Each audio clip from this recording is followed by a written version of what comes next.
So, 2025. What a year for finance, right? The whole industry got shaken up by some absolutely colossal deals. We're talking about titans merging, literally reshaping the entire landscape. So today, we're going to break down the 5 biggest merger and acquisition deals that completely define the year. Okay, first, let's just try to get our heads around a number. $54.5 billion. What can you actually buy with that kind of money? Well, you could buy every single NFL team and still have enough left over to do it again. It's just a staggering amount. But in 2025, that mind-boggling amount of cash, it bought the future of finance. And that's the combined value of just the top 5 deals we're about to cover. Each one tells a really important story about where the money is flowing and, where the entire industry is headed. All right, let's kick off the countdown. We're ranking the year's biggest deals from 5 all the way to 1. And we're starting with a multi-billion-dollar acquisition that kicked the year off with a real bang and sent some serious shockwaves through the industry. Kicking us off in number 5 is the American payments firm Fifth Third. They made a huge cross-border play by snapping up Switzerland's Global Blue. And believe me, this move really set the tone for what would become a super aggressive year of acquisitions. And the price tag? A cool $2.5 billion. But here's the thing. This wasn't just a one-off purchase. Nope. This was just the most expensive piece in a much bigger strategic puzzle for Fifth Third to expand its global reach. So what was the logic here? Well, by grabbing Global Blue, a leader in tax-free shopping, Fifth Third instantly got a massive international footprint. This move, along with buying up other companies in Germany, Canada, and the UK, shows a really clear strategy.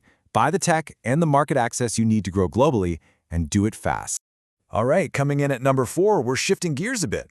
We're moving from a tech acquisition to pure, old-fashioned market consolidation. The massive Spanish bank Santander made a decisive move to acquire the well-known UK retail bank TSB. For £2.65 billion, and get this, it was paid entirely in cash to TSB's owner Banco Sabadell. Santander didn't just buy a bank, it bought a massive chunk of the British banking market. And the result of this deal is honestly staggering. The new combined company is now the 3rd largest bank in the entire UK, serving nearly 28 million customers.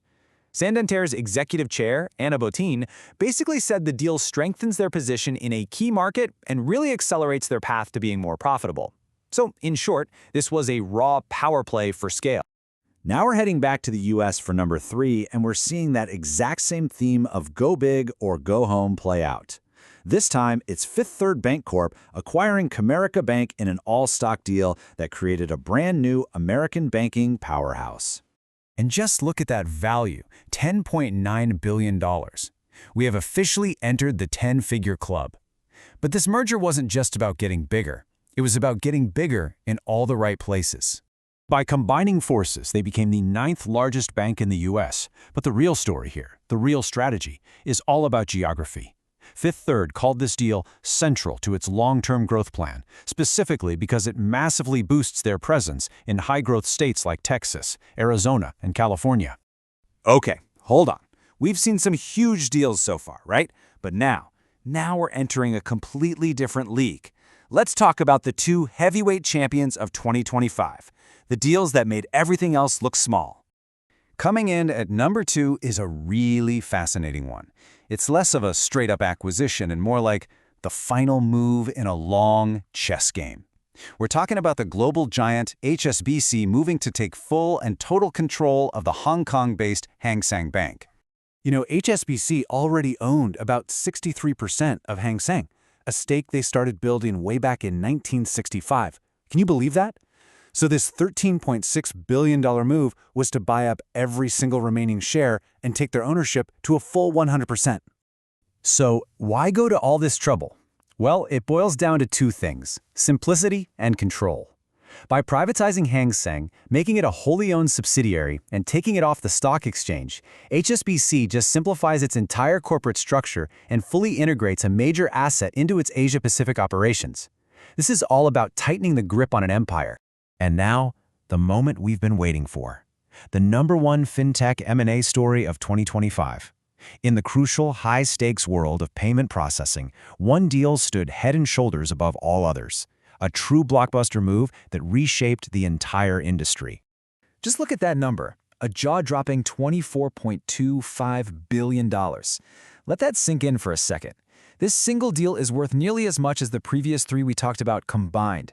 It was actually part of a complex transaction where Global Payments sold another part of its business for $13.5 billion just to help fund this monster acquisition. So what's the strategy? It's all about one word: focus. The CEO said this move would simplify their company into a pure-play merchant solutions business. Basically, they sold off other assets to double down on what they believe is the future, using WorldPay's powerful technology and distribution networks to completely dominate the business of processing payments for merchants. So, we've walked through 5 massive deals, billions and billions of dollars changing hands. But what does it all mean? What's the big picture here? Let's connect the dots on what this M&A frenzy is really telling us about the future of finance. You know, when you lay it all out like this, you can really see the patterns emerge, can't you? At the smaller end of the spectrum, it was all about buying technology and new market entry. In the middle, it was about gaining scale and market share. And then at the very, very top, it was about razor-sharp strategic focus and absolute consolidation. So this all really boils down to 3 huge takeaways for the year. 1. Big banks are getting bigger. Deals like Santander/TSB and Fifth Third/Comerica are creating these dominant players that are just way harder to compete with. 2. Payments processing is gold. The single biggest deal of the entire year was for the infrastructure that moves our money around. That's where the real value is. And 3. Focus is the new empire. Companies are actually selling off parts of their business to simplify and double down on being the absolute best in one specific high-growth area. Which leaves us with one final and honestly pretty crucial question. As these giants continue to consolidate their power, buying up technology, market share, and all the critical infrastructure, is there any room left for the little guy to innovate? That right there is the question that will define the next chapter of finance. Thanks for joining us.